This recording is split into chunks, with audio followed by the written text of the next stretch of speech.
নামাজ পড়ি কয় বেলা? 5 বেলার নামাজ পড়ি। আমরা ফজরে নামাজের শেষে 33 বার সুবহানাল্লাহ, 33 বার আলহামদুলিল্লাহ, 34 বার আল্লাহু আকবার, হয় কতবার? 100 বার। কতবার? 100 বার। আমি ফজরে পড়ব 100 বার, যোহরে পড়ব 100 বার, আসরে পড়ব 100 বার, মাগরিবে পড়ব 100 বার, এশায় পড়ব 100 বার। কতবার হলো? 500 বার। ঘুমানোর আগে পড়ব 100 বার। কতবার? মোট হইল কতবার? 600 বার।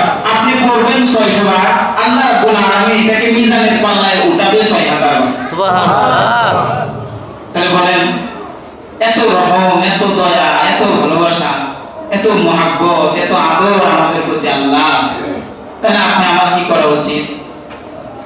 মালিকের রাস্তায় চলা উচিত না ব্যতিক্রম রাস্তায় চলা উচিত? মালিকের রাস্তায় চলা উচিত।